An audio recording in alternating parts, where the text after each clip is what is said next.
el running, ¿quién no ha pasado o viene pasando por una lesión? Desde el esguince que nos ataca cuando pisamos un hueco en la vereda o en el asfalto, hasta la tendinitis que aparece después de muchos kilómetros recorridos en las sesiones, que son parte de nuestra jornada como corredores aficionados. Si bien toda lesión es detestable, hasta frustrante, también tiene un lado positivo, o mejor dicho, aleccionador. Como runners, ¿qué podemos aprender de esos tropiezos o pisadas en falso? Hola, soy Carles Álvarez. Esto es Maldito Runner y en el programa de hoy tenemos como tema pisadas en falso. Todo acerca de las lesiones en los runners aficionados. Empecemos. Maldito Runner, un podcast conducido por Carles Álvarez donde cada kilómetro recorrido y cada zancada son acompañados de relatos, información útil, sorprendente e inspiradora, al ritmo de tu pasión. Para el programa de hoy nos acompaña Ricardo Chocán. Él es médico, estudió medicina en la Universidad Autónoma de Guadalajara, en México, e hizo la especialidad de ortopedia y traumatología en la Universidad de San Marcos. Actualmente trabaja en Salud y en el Centro Medex. Debo decir también que es el traumatólogo que hizo posible que dejara atrás esa temida lesión a las rodillas en mi etapa de runner principiante. Un gusto tenerte, Maldito Runner, Ricardo. Muy buenos días, Carlos. Muchísimas gracias por la invitación y bueno, tratar de comentar o hablar un poco del tema, ya que a veces nos agarra de improviso en la carrera, como tú dices. Claro, es un tema, yo diría, importantísimo, crítico en todo corredor, no solamente el aficionado, sino también el profesional. Y ya que hay tantas preguntas que hacer, porque me han estado alcanzando por las redes sociales algunas preguntas, consultas, entremos de frente al grano. Tú como traumatólogo en estos años, en esta trayectoria, experiencia que tienes de haber visto, tratado, operado lesiones, ¿cuáles son esos tipos frecuentes de lesiones en los runners aficionados? Ya. Normalmente las lesiones en los runners o en la mayoría de deportes, yo creo que se podrían dividir en dos grandes grupos, ¿no? Lo que son traumáticas o por sobrecarga y sobrefuerza. Dentro de las traumáticas, creo que ya la mayoría ya las conoce, las ha vivido de manera no grata al tropezarse, meter los pies en algún hueco o haber sido golpeados por algo. Mientras que las menos vistas y a veces las menos notorias, pero las que más los detienen, son las por sobrecarga y sobreesfuerzo, que muchas veces suceden por tratar de sobreforzarse en los entrenamientos, para tratar de bajar tiempos o mejorar distancias, y al hacerlo de manera inadecuada empiezan los procesos inflamatorios que los van retrasando, deteniendo o se empiezan a complicar y a convertirse en lesiones más complicadas, ¿no? Podríamos decir entonces que las lesiones no es que nos sorprenden, esas traicioneras, esas que no las percibimos de manera tangible, porque claro, si pisamos mal, es obvio que tenemos la lesión ahí, se hincha el tobillo, etcétera, ya sabemos que es un esguince, ¿no? Pero, por ejemplo, hay lesiones, como dices tú, que no se perciben de esa manera tangible, como que van acumulándose, y esas no es que sean de sorpresa, sino es porque probablemente ¿qué tanto influye que seamos aficionados y que no estemos corriendo bien desde el punto de vista de que no estiramos, no nos preparamos o preparamos el músculo justamente para ese esfuerzo, ¿no? O lo sobrecargamos, como dices. Claro, es que realmente cuando uno empieza a hacer algún deporte, uno trata muchas veces de hacerlo como cree que está bien. Y ahí entra la parte técnica que no es de la manera correcta. Lo otro es que a veces llegan con las justas y no calientan lo suficiente como para prepararse para la actividad física. Y lo otro que también es importante, muchas veces terminan de hacer la actividad física y no tienen un estiramiento o un reposo muscular o un estiramiento muscular posterior, ¿no?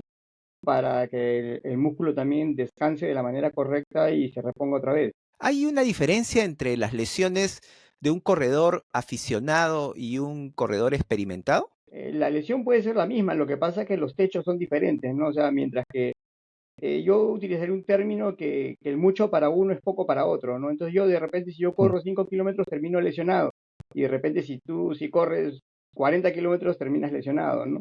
Una lesión la puede tener cualquiera, tanto el más experimentado como el menos experimentado. Lo que pasa es que, digamos que el menos experimentado se puede lesionar porque no sabe cuál es su techo y se pasa sin saberlo.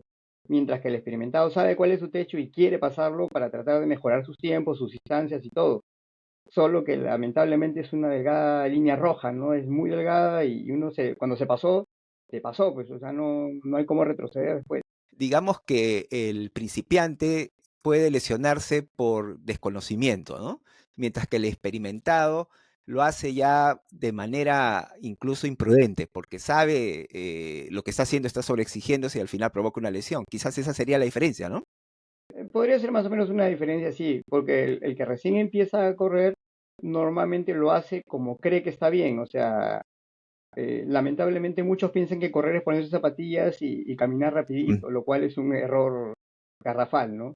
Hay que tener una técnica, un paso, un ritmo, una preparación. Mientras que el corredor experimentado, que ya sabe todo eso, quiere tratar de bajar sus ritmos, sus tiempos, aumentar sus distancias y trata de sobreexigirse. El problema es que el cuerpo también tiene un límite para hacerlo de manera progresiva o adecuada. Y muchas veces uno tiene su techo y es su techo, ¿no? O sea, yo quiero más, pero físicamente, genéticamente, por edad, por todo, no puedo darle un poquito más.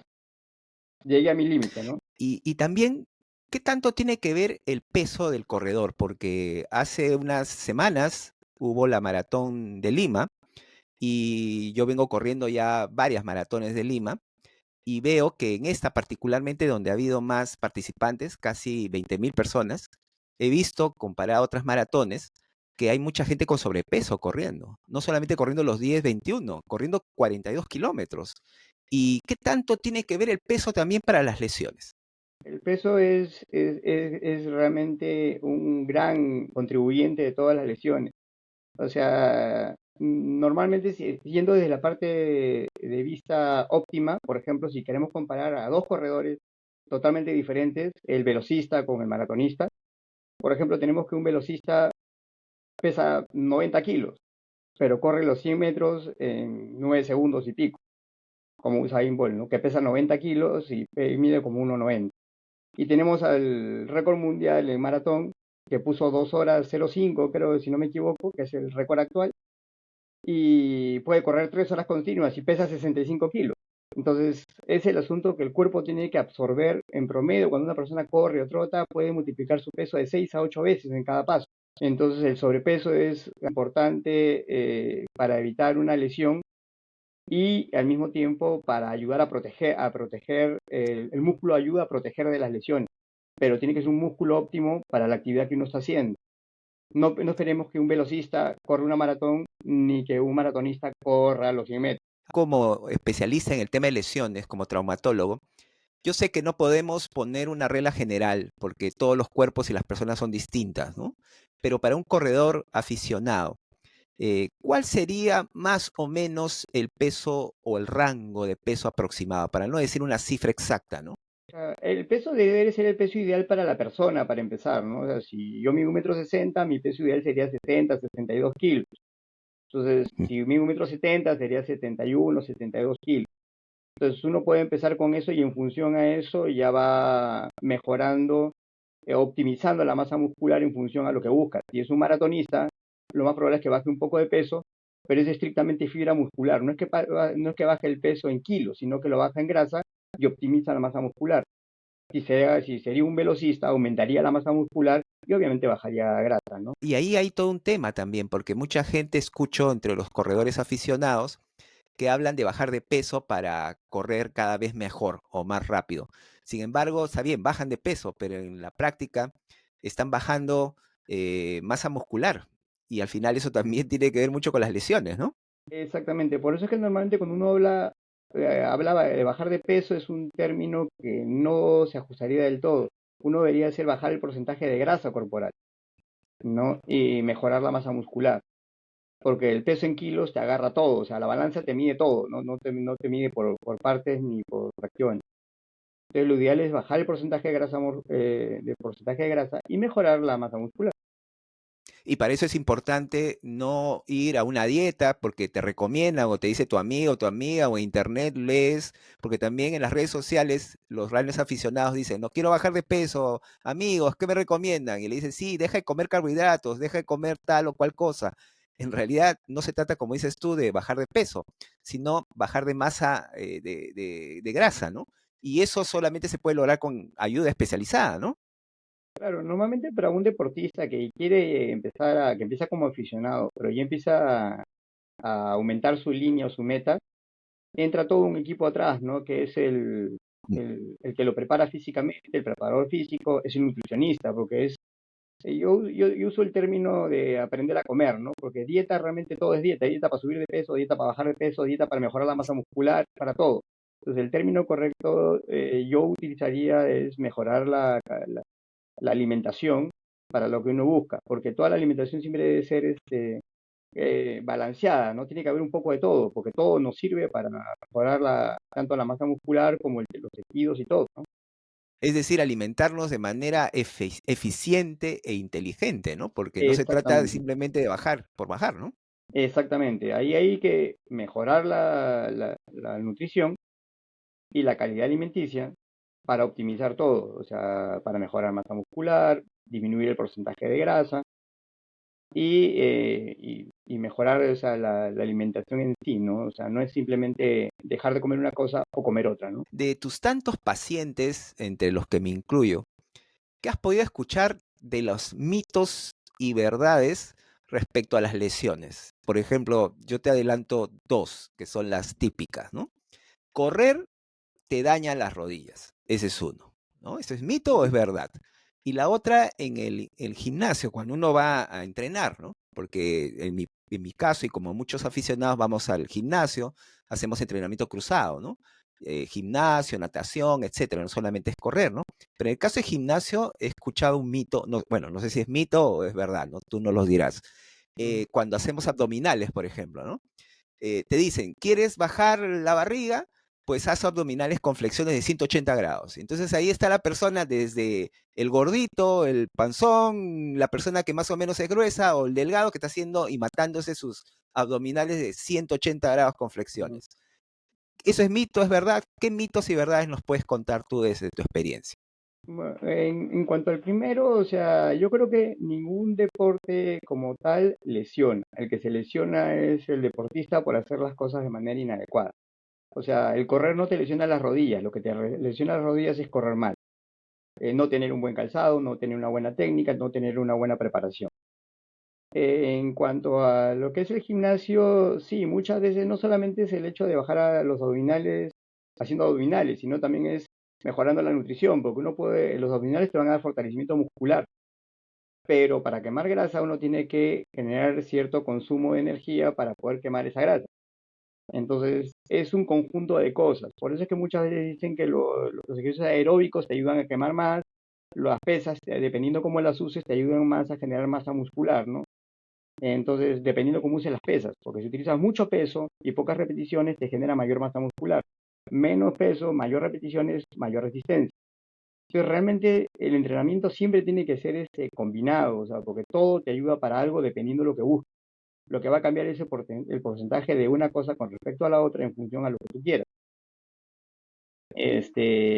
Muchas veces también piensan porque van al gimnasio o usan la bicicleta, van a bajar de peso, pero van a fortalecer piernas, pueden quemar grasa definitivamente, pero tiene que ir combinado con otras cosas en paralelo para que todo funcione. Y por eso es que vemos, por ejemplo, que un mal estiramiento, un mal ejercicio de fuerza, no es que el estiramiento de por sí sea malo. Un mal estiramiento, un mal entrenamiento de fuerza pueden provocar lesiones, ¿cierto? Exactamente. O, por ejemplo lo que dicen, llegan tarde al entrenamiento y se embadurnan con estos calentadores que venden en el mercado y supuestamente entre comillas para evitar el tedioso calentamiento o estiramiento, ¿no? Cuando eso es una aberración, ¿no? Una persona tiene que entrenar, calentar de todas maneras antes de cualquier actividad física. Y en cuanto a esto que se escucha también en los coaches, algunos ponen énfasis en los estiramientos estáticos, otros dicen, no, el estiramiento es dinámico. ¿Qué puedes decirnos al respecto? ¿Ambos sirven? ¿Es mejor uno que el otro? Lo que pasa es que los dos van a servir, lo que pasa es que cada uno tiene su función. El estiramiento dinámico te da un poco más de soltura, resistencia, mientras que el estiramiento estático te da un poco más de soltar propiamente el músculo e ir por partes, ¿no? O sea, ir soltando cada zona muscular. Pero acá no es que uno sea mejor que otro. Yo creo que todo sirve en función a cómo lo utiliza. No se puede decir que este estiramiento es malo o el otro es malo. Los dos te van a ayudar, pero depende cómo los vas utilizando. Por ejemplo, terminas de correr, estás muy fatigado, puedes hacer un poco de estiramiento. Sí, por ejemplo, terminas de la maratón y no paras en seco. Debes seguir caminando un poco suavemente, pero caminando para que el músculo como que se suelte o relaje sin tener una para brusca, ¿no? Entonces, no es que un estiramiento sea bueno y el otro no, sino que te van a ayudar dependiendo en qué momento lo vas usando para lo que lo vas usando. Y también he visto que en las carreras masivas populares de 5, 10K, media maratón, y la gente antes de la partida, hay una persona que está, o personas que supuestamente son instructores, que están en el palco, y desde arriba les dicen a los que van a correr que hagan estiramiento. Entonces en ese momento comienzan a estirarse. Y mucha gente no lo ha hecho en su vida, no lo hace como parte de su rutina. ¿Eso también puede lesionar? Claro que sí, o sea, para empezar el estiramiento debería ser antes de la carrera, o sea, no en el momento, no a los 10 minutos antes de empezar la carrera. Un calentamiento adecuado mínimo debe ser de 15 a 20 minutos mínimo, ¿no? Para un buen estiramiento óptimo. Y para eso también hay que tener una técnica correcta, no es simplemente tocarlo, pararse y tocarlo, tocarse las puntas de los pies, ¿no? Como están a veces o se ve normalmente, sino es todo un estiramiento completo, estirar desde las pantorrillas hasta las muñecas. El hecho de que vayan a correr no quiere decir que el tren superior no trabaje, trabaja todo el cuerpo en un corredor. La parte alta sirve como estabilizador, ayuda al impulso, o sea, y las piernas obviamente son las que corren. Pero todo el cuerpo es el que trabaja, entonces uno debe estirar todo el cuerpo, no solamente los pies o las piernas o las pantorrillas nada más. Entonces quiere decir que 15 o 20 minutos antes de empezar la carrera, un estiramiento y como dices tú, un estiramiento adecuado, todo el cuerpo y también sabiendo qué es lo que tenemos que hacer para que no nos lesionemos. Y luego de terminar una carrera o un entrenamiento exigente, largo, un fondo, por ejemplo, usar básicamente el estiramiento dinámico, ¿no? No parar en seco. Claro, nunca se debe parar en seco porque es como que toda la máquina, la pared es en brusco, ¿no? Entonces eso puede generar mayores contracturas, sobrecarga muscular o lesión muscular a veces. Por eso es que lo ideal es parar no parar, sino bajar el ritmo de manera más suave o progresiva hasta que ya pare, ¿no? Y en una carrera, lo he visto en la maratón, y a mí también me ha pasado en las primeras maratones, ¿no? Cuando uno está llegando al muro o llega al muro, se choca con el muro, el famoso muro al kilómetro 30, 31 en un maratón, ¿no? Como también puede haber muros en el 20, para los que corren 21 kilómetros, ¿no? En el kilómetro Ujú. 10, 11, 12. Y vienen los calambres. ¿Qué hacemos al respecto? Porque veo gente que para y comienzan a masajearla, se echan cremas, se Ujú. echan también silocaína, por ejemplo, ¿no? Un anestésico. Claro. O incluso he visto gente en esta maratón que toma pastillas en el momento que le viene el calambre, ¿no? Claro. Obviamente ya el que no puede para y abandona la carrera. ¿Qué debemos hacer cuando tenemos esa situación? Acá lo primero que debería suceder es que el corredor se conozca a sí mismo y sepa cuál es su muro. Lo segundo es que bueno, yo nunca he corrido una maratón, entonces con el muro no me he tropezado. Pero de lo poco que he visto o he leído, el muro vendría a ser como el primer tope físico que tiene la persona cuando empieza a necesitar mayor cantidad de energía y ya no tiene dónde sacarlo.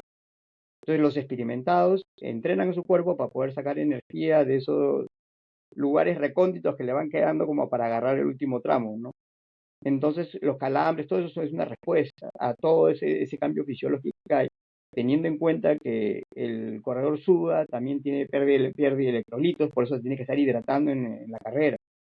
Entonces, muchas veces el calambre debería ser en función a qué lo produce el calambre, si es por deshidratación o ya pérdida de electrolitos, si es por fatiga extrema, si es porque ya no rinde ese músculo, depende de lo que sea. Ahora, tomar pastillas en ese momento yo personalmente no lo recomendaría, porque si ya estoy acalambrado, estoy adolorido y simplemente me anestesio para correr, lo más probable es que en los próximos metros me termine lesionando, desgarrando o teniendo alguna otra lesión.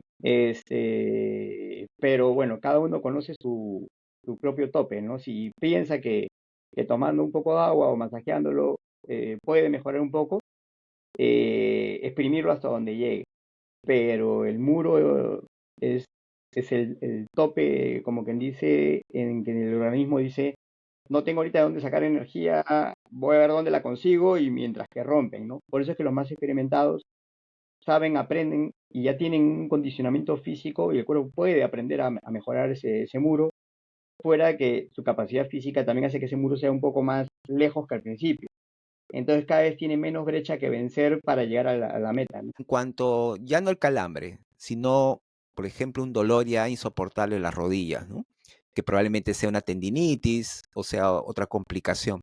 En esos casos, lo recomendable sería parar, porque de lo contrario vamos a empeorar esa lesión, ¿no? Claro, yo creo que cualquier dolor que ya sea más de lo que uno se conoce o más de lo habitual debe parar. Porque uno sabe cómo es un dolor muscular, si ya estoy cansado, siento más o menos como tú dices, el calambre, un dolor típico de que ya me estoy cansando, eso como que quema las piernas, a veces uno sabe que más o menos está cansado, pero sabe que le puede dar un poquito más. Pero cuando viene un dolor que ya es fuera de lo habitual, un dolor que no conoces, un dolor que sobrepasa lo normal, uno debería parar precisamente para evitar una lesión y ver de qué es, ¿no? Antes de lesionarse de manera más seria. Cuando uno se lesiona, ya no en una carrera, ¿no? Sino en un entrenamiento, post-entrenamiento, ¿qué es lo primero que debemos hacer? ¿No? Antes de ir al médico, obviamente, lo primero que que debe hacer apenas se lesiona es ponerse hielo. Hielo envuelto en toalla, en un paño, nunca directo a la piel porque el hielo quema. Eso va a ayudar a desinflamar o calmar un poco el dolor, porque el hielo también es un analgésico. Y inmediatamente ir a atenderse para ver cuál es la lesión, ¿no? Ya que una distensión, simplemente un estirón, puede ser una distensión muscular, pero también puede ser un desgarro. Entonces, uno no lo va a saber hasta que uno no lo vea. Entonces, muchas veces la sensación de dolor te puede engañar. Como que yo he visto esguinces con el tobillo recontra hinchado, que parece una fractura, uno le pide una placa y solamente es un esguince. Como que hay lesiones que uno no las ve muy hinchadas, le pide una placa y está fracturado. Entonces, por eso es que eso se debe evaluar siempre inmediatamente a la lesión, no esperar 2, 3, 4 días que no me mejoro con las pastillas, entonces voy a ver qué tuve, ¿no? La recomendación sería, me lesiono, ya sea en una carrera o en un entrenamiento, llego a mi casa, bueno, me aplico hielo. Y luego, a más tardar, al día siguiente, ya voy donde el médico para que el médico me diga exactamente qué ¿Qué fue, tengo y la gravedad, ¿no? qué fue, no? Porque una de las lesiones que también suceden en los corredores, sobre todo en la actividad física constante de impacto, son a veces fracturas por estrés, ¿no? Que son muy comunes en corredores, fondistas sobre todo, y bueno, personal del ejército, gente que tiene actividad física constante de impacto permanente, ¿no? Entonces hay fracturas que suceden simplemente porque se vence de tanto impacto y se fractura. No porque estaba debilitado, no porque tenía algo, no porque le faltaba algo, nada, simplemente es por el exceso de estrés, ¿no? Que recibe esa zona. Los metatarsianos tenemos eso, ¿no? Que es la parte de las fracturas por estrés, que son por el impacto continuo y repetitivo. Y también pueden ser las de palanca, o sea, pisaste un hueco, muchas veces un desnivel nada más, pero lo pisaste de cierta manera que se palanqueó uno de los metatarsianos, sobre todo el quinto es el más común, y se parte y se fractura, pero es por la palanca, no porque haya estado, como te digo, debilitado o tenga deficiencia de calcio, como muchos quieren hacer, quieren tomar cualquier cantidad de cosas para mejorar eso cuando realmente fue un problema de palanca, ¿no? Cayó justo de la manera inadecuada, en el sitio inadecuado, en el momento inadecuado y se partió. Ayuda mucho también que entrenemos, justamente, por ejemplo, yo recuerdo cuando uno de esos tantos esguinces que tuve y que tuve consulta contigo, además de explicarme todo el tema de la lesión y cómo tengo que abordarla para recuperarme, me recomendaste que haga ejercicios para fortalecer el tobillo, ¿no? Y me sirvieron bastante porque después fui al gimnasio, consulté con el entrenador y le dije específicamente que me prepare ejercicios para el tobillo, para fortalecer. Y si Ujú. bien es cierto, he tenido otras pisadas en falso porque es parte del runner, pero ya no eran tan graves porque ya el tobillo estaba más fuerte. Es como que mitigamos la posible lesión grave que podamos tener ante un esguince, ¿no? De eso serviría el entrenamiento, ¿no? Claro, lo que pasa es que un esguince es un estiramiento de los ligamentos, que son normalmente los que le dan la estabilidad a las articulaciones. y la masa muscular es el que da el soporte y el movimiento. Entonces, a mejor masa muscular, mejor estabilidad. Es como que le dan un apoyo adicional al ligamento para tener una mejor estabilidad y un mejor apoyo. Lo que sucede muchas veces es que cuando recién empiezas a entrenar o tienes una buena masa muscular, estás protegido en primera instancia, pero si estamos hablando de una carrera de fondo que ya te empiezas a fatigar, el músculo que al principio estaba en todas sus facultades, a mitad de carrera ya no está en todas sus facultades. Entonces ya no tiene la misma capacidad de soporte ni de sostén que tuvo al principio. Entonces, mientras más fatigado estás, ese músculo tiene que hacer más trabajo, agarrar, sostener, movilizar, y es ahí donde empieza muchas veces a pisar mal, a cambiar tu ritmo de pisada, cambia tu punto de impacto y es cuando empiezan las lesiones también. Tan importante es el calzado. Por cierto, vamos a tener en un próximo programa una conversa con un especialista sobre zapatillas, es decir, las características de las zapatillas y qué hay que tomar en cuenta en ello. En cuanto a zapatillas, ¿qué tanto influyen en las lesiones? Definitivamente pueden tener un margen, no creo que sea el principal, pero sí tienen un margen. Si son muy duras o muy rígidas, este, pero si nos remontamos al pasado, muchos corredores corrían con las zapatillas que tenían y no había la gama ni la tecnología que tenemos ahora, ¿no? Cuando yo era chico había un par de marcas de zapatillas y no había mucho más. Mientras que ahora pues tienes toda una tecnología atrás que te apoya, son más livianas, tienen mejor superficie de impacto, absorción de impacto, evitan el sudor, lo cual hace que el pie transpire menos, friccione menos, se macere menos. Las mismas medias que tienen que ir con las zapatillas, porque no solamente es las zapatillas, sino también las medias, cada vez mejora la calidad, ¿no? Son zapatillas más livianas, con mejor soporte y mejores protecciones, ¿no? Entonces yo creo que las zapatillas sí son importantes, pero más importante es el pie, porque alguna vez vi en televisión a algún maratonista que terminó corriendo hasta descalzo. Entonces es más la técnica para correr y el entrenamiento físico, y las zapatillas es el apoyo adicional que hace que puedas mejorar un poco más aún tu ritmo y tus tiempos, ¿no? Otro tema que está bien vinculado a las zapatillas, pero que tiene que ver con el pie, que es la pisada, ¿no? Hablamos de 3 tipos de pisadas. Eso también mucha gente desconoce, me sorprende, porque suelo preguntar entre los runners, entre la comunidad runners, le digo, ¿y qué tipo de pisada tienes? No sabe, no tiene la más mínima idea. Incluso en una zapatería, cuando estamos viendo que gente compra zapatillas, va y compra la zapatilla porque es más bonita, porque el color, porque la suela es más gruesa, no sé, parece como que están comprando un auto súper moderno, ¿no? Y no saben cómo manejar ese auto. Es importante saber qué tipo de pisada tenemos para comprarnos el calzado adecuado. El tipo de pisada te va a ayudar bastante. Antes se decía que los pies planos no podían ser deportistas profesionales o que el pie cao es un pie que no te va a dejar hacer el deporte.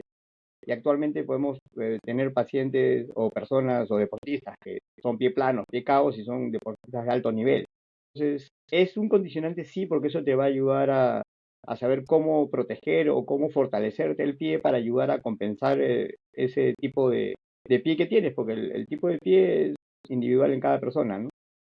Y la pisada es importante porque va acorde con el pie, ¿no? Entonces, el hecho de pisar pronado o hacer un tal o algo, eso te va a generar más cargas en el pie en zonas diferentes. Entonces, la idea es fortalecer esas zonas para que no se lesione cuando estás haciendo el deporte. Ahora, lo que mencionaste también al principio es muy importante conocer no solamente tu tipo de pisada, sino tu ritmo. Entonces, si yo sé que debo correr a tal ritmo para hacer 5 kilómetros, entonces no puedo excederme de ese ritmo porque si no, no voy a llegar. O me voy a terminar lesionando porque me voy a fatigar antes, o voy a empezar a pisar mal, o puedo tener una pisada excelente de los primeros 3 kilómetros. Pero cuando me empiezo a fatigar, ahí es donde empieza a alterar uno la pisada. Hola, en cuanto a lo que es rehabilitación, así como muchos o varios corredores aficionados prescinden del traumatólogo porque se curan entre ellos, se aconsejan entre ellos, menos todavía van a rehabilitación física, ¿no? En cuanto a rehabilitación física, hablamos también de el calor, el frío, ¿no? Poner hielo, poner compresas de calor. Ambos son útiles, ¿no? ¿En qué momentos para una lesión es importante el hielo y en qué momentos es adecuado el calor? Normalmente eso ya es como que dice más área del rehabilitador, pero yo principalmente recomiendo el frío cuando ha habido un golpe, una caída, un problema traumático. Y el calor, sin ser caliente, o sea, decir una temperatura agradable, nunca debe ser caliente, es cuando hay más que nada una distensión, una contractura muscular, ¿no? Ponerle algo tibio como para que ayude a soltar un poco. Ahora, si te pones a leer vas a encontrar que muchos dicen exactamente también lo opuesto. O sea, terminan los jugadores de hacer un entrenamiento, un partido y los meten en tinas heladas, precisamente para evitar lo mismo. Entonces, yo creo que también depende mucho de la tolerancia a cada persona, en el sentido de que hay personas que con el hielo responden mejor y hay personas que con el calor responden mejor. Ahora, personalmente, como te digo, para mí, usualmente en caso de un problema traumático, si es frío, es ponerle hielo, siempre envuelto en toalla, nunca directo a la piel porque quema. Y cuando hay una contractura o una distensión, ponerle algo tibio como para que el músculo suelte un poco, ¿no? Eso es algo más personal. Y esas descargas, que lo llaman así, estos masajes muy intensos, que incluso provocan un dolor, he escuchado, bueno, yo también he recibido este tipo de tratamiento que le llaman descargas después de un entrenamiento largo o después de haber corrido una maratón, y es muy doloroso. ¿Qué tal efectivas son? Eh, ¿Recomendables? de eso sí no he leído mucho, pero sí lo que te podría decir es que eso trata de simular normalmente la rutina de la actividad física en el deportista, ¿no? Entonces, o sea, como que termina y con eso lo que tratan de hacer es como que el músculo vaya bajando un poco más ha quedado totalmente como que sobrecargado y tratan de soltarlo un poco para que el músculo vuelva o se desinflame o mejore un poco la contractura o la tensión o la fatiga muscular que tuvo en ese momento.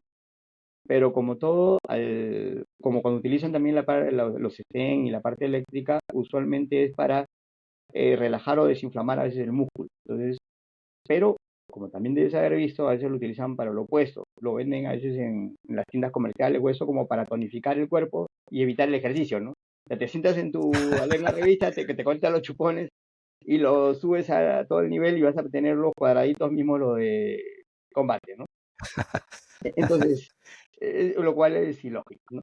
Pero eso ayuda a que el músculo, es darle pequeños tonos eléctricos como para que el músculo vaya trabajando y es simular una actividad física sin darle el estrés del impacto y todo lo demás. Tanto su uso es médico, no es un uso estético ni comercial y que cualquiera lo puede comprar y aplicárselo, ¿no? Así es, lo debería utilizar y es más, lo debería utilizar un rehabilitador físico o un médico de medicina física y rehabilitación con experiencia en eso. O sea, porque mucho no es simplemente, como te digo, ponerle los chupones y subirle la frecuencia o la intensidad porque lo pongo en dos o lo calculo en tres. O sea, no, todo tiene una ciencia atrás y para algo el especialista ha estudiado varios años en ver cada equipo de rehabilitación, ¿no?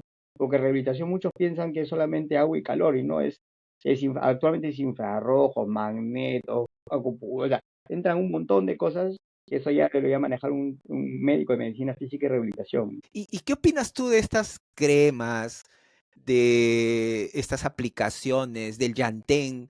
Te digo, ¿no? En mi caso, por ejemplo, cuando tengo alguna pisada que no llega a ser exactamente un esguince, así grave, me aplico el Yantén y efectivamente baja la inflamación y en 2, 3 días ya estoy volviendo otra vez al entrenamiento. ¿Qué opinas al respecto? Claro, todo eso sirve porque todas esas hierbas, llamémosle entre comillas, medicinales, son antiinflamatorios naturales, o sea, el llantén, el tilo, la manzanilla, que a veces se utilizan más para los ojos y la cara, pero son antiinflamatorios naturales. Entonces, yo estoy de la idea de que cuando hay un esguince, sí, los primeros días es hielo y después se le puede poner un llantén tibio, nunca caliente, como te digo, para ayudar a desinflamar y mejorar la zona y movimiento. O sea, sobre todo lo que es importante antes que se me pase la idea es, cuando hay una lesión, muchos tratan de cojear y evitar el dolor cuando caminan y alteran la caminada para evitar las molestias. El paciente, una vez que se empieza a recuperar, ya sea un esguince o una lesión, tiene que tratar de caminar mecánicamente lo mejor posible, pasos cortos, bien dados, para que esa mecánica ayude a todo el resto del movimiento, porque a veces por alterar el movimiento y evitar una molestia, generan cargas inadecuadas en rodillas, cadera, en otros sitios que generan también inflamaciones o dolores inadecuados que no tendrían por qué haber aparecido, ¿no? Ahí recuerdo algo que me dijiste tú hace tiempo, en una de mis primeras consultas y tratamiento de mis lesiones, que era para volver a correr otra vez, a entrenar después de una lesión, ¿no? Que es el principio que siempre lo repito, ¿no? Que es caminar, trotar, correr. No correr, porque mucha gente en su desesperación por volver a correr, sale la lesión y de frente se va a correr, ¿no? Y vuelve a caer otra vez en la lesión, eso es lo peor, ¿no? Entonces, ese sería, digamos, la pauta para regresar después de una lesión, ¿no? Una vez que ya se ha rehabilitado, ya, por decir, tiene el alta, es ir de menos a más, ¿cierto? Eso es siempre, siempre, así es. Y el tiempo que uno debe estar caminando para pasar a un paso ligero, para pasar a trotar y para pasar a correr, es muy personal. O sea, hay personas que bajo la misma lesión uno se puede demorar menos y el otro se puede demorar más. Y lamentablemente cada uno tiene sus tiempos y uno sí se debe conocer en ese sentido, porque por romper esos tiempos recae la lesión y cada lesión usualmente puede ser peor que la anterior. Entonces la idea es cuidarlo precisamente para no recaer y seguir mejorando. Y ahí quizás ya entramos también a otro plano que quizás no es el tuyo, porque tú eres traumatólogo, pero también tiene que ver mucho la cabeza, ¿no? La parte psicológica, la parte mental, ¿no?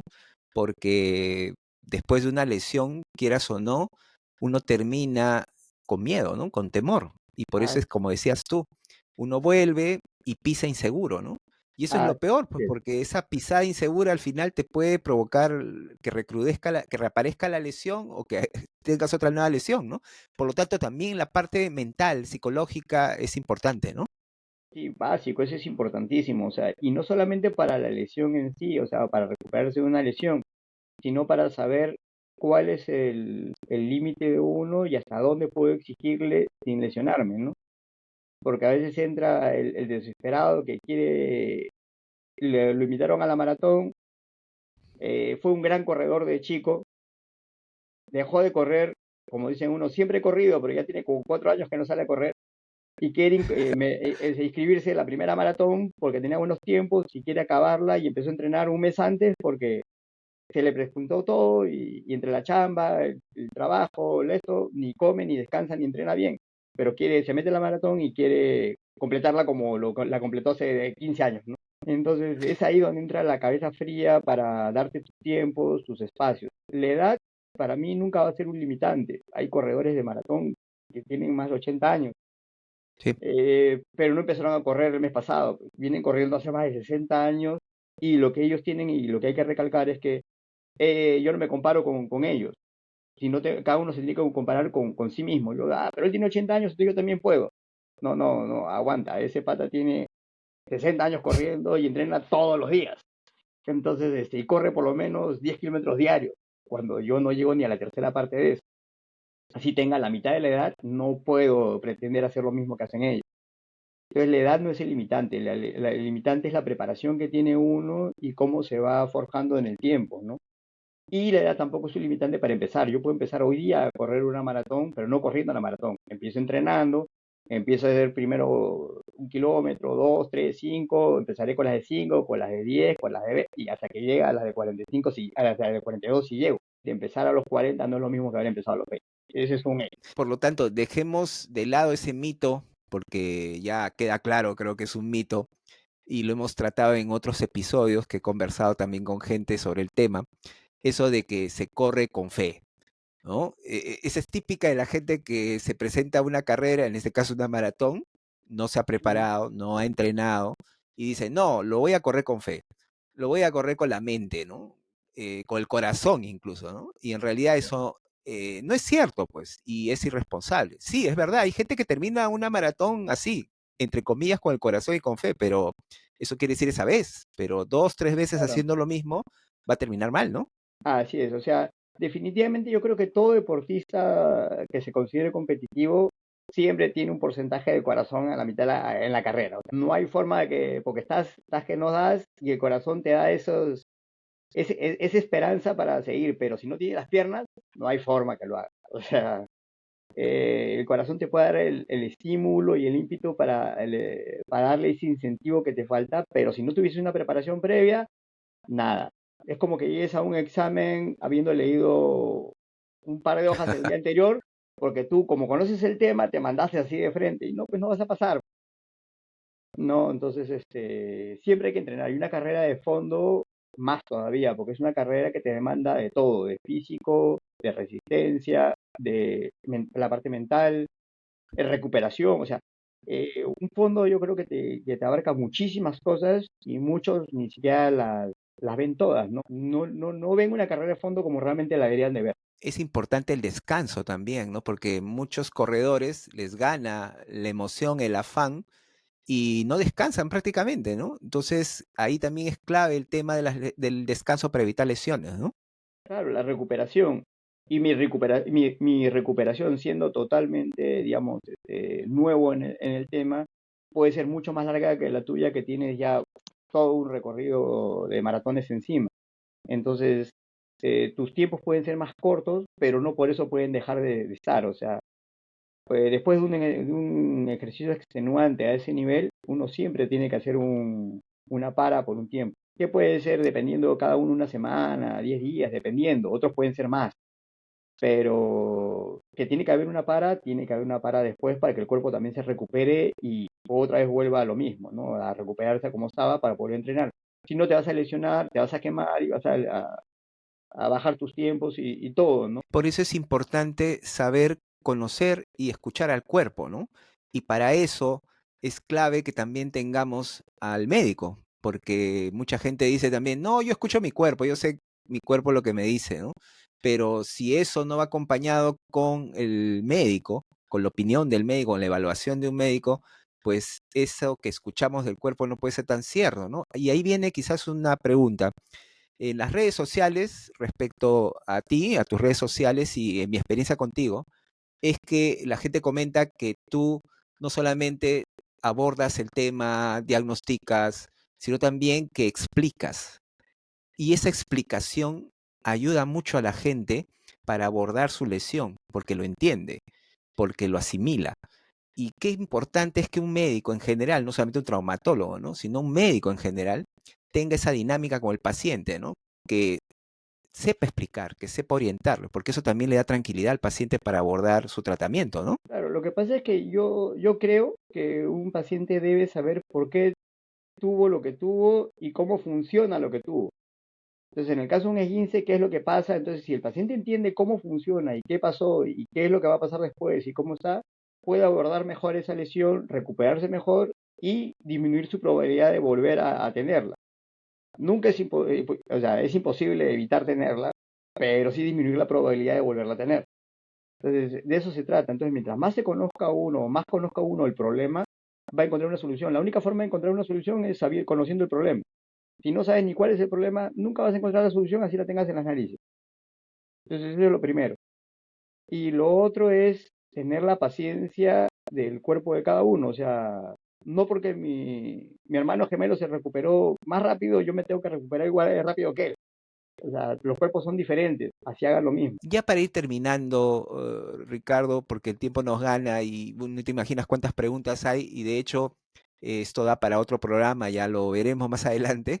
eh, ¿Qué recomendaciones o qué tres importantes recomendaciones a manera de resumen podrías dejarnos a los runners aficionados, resultado de toda esta conversación que hemos tenido hoy día? Lo primero es que el que hace deporte, que no lo dejen, pero que lo hagan siempre con la cabeza, siempre calienten y estiren bien para prepararse para el entrenamiento, inclusive no para una competencia, sino para calentar y estirar para cualquier cosa, y sí prepararse a conciencia cuando quieran enfrentar alguna carrera, ya sea de 1, 5, 20 o los 42 kilómetros y 170 metros si no me equivoco, o 190 metros si no me equivoco. Entonces, siempre deben de tener una buena preparación, un buen entrenamiento. Entrenar para lo que quieren, no porque el del costado hace algo, yo hago lo mismo. Yo tengo que ir entrenando en función a lo que yo necesito para poder cumplir adecuadamente la meta que me estoy proponiendo, ¿no? Y lo otro es una buena alimentación, que tiene que ir de la mano, ¿no? Sumado al descanso, que también tiene que ir de la mano. No, si me acuesto a las 2 de la mañana, no me voy a levantar a las 5 a correr. Y sobre todo ir al médico cuando uno tiene una lesión, Claro. ¿cierto? Bueno, y en el caso así de tener algún dolor fuera de lo habitual o algo que cree que no conoce o desconoce, de todas maneras, ir al médico y en el caso que tenga una lesión ya hizo mal o algo que sepa que hizo mal, de todas maneras ir al médico para poderlo orientar adecuadamente y que se recupere satisfactoriamente. No esperar 2, 3 semanas a que ya se complicó todo y hay que volver a cero, o sea, retroceder para volver a avanzar, ¿no? Para volver a mejorar. Porque muchas veces hacen todo lo que dicen el vecino, el del frente, el del costado, el amigo, y llega el médico cuando ya está recontra manipulado por todo el mundo. Entonces cuesta más trabajo retroceder y piensa que con 2 pastillas ya se solucionó el problema. Yo vengo para que me ponga una inyección y mañana tengo que irme a entrenar. Así no funciona. En el programa de hoy hemos conversado sobre las lesiones más comunes en los corredores. ¿Por qué nos lesionamos? ¿Cómo trataríamos esas lesiones o debemos tratarlas? ¿Cómo prevenirlas? Pero sobre todo, ¿cómo aprender a ser resilientes y a tener paciencia? Clave para nuestra recuperación. Las lesiones son parte del running. Por lo tanto, tenemos que aceptarlas con conocimiento, con responsabilidad en su tratamiento y recuperación. Pero sobre todo sabiendo escuchar a nuestro cuerpo y aprendiendo de cada una de las lesiones las enseñanzas que nos deja. Ya lo saben, corramos inteligente, corramos bien, corramos felices. Hasta la próxima. Maldito Runner, un podcast conducido por Carles Álvarez, donde cada kilómetro recorrido y cada zancada son acompañados de relatos, información útil, sorprendente e inspiradora, al ritmo de tu pasión.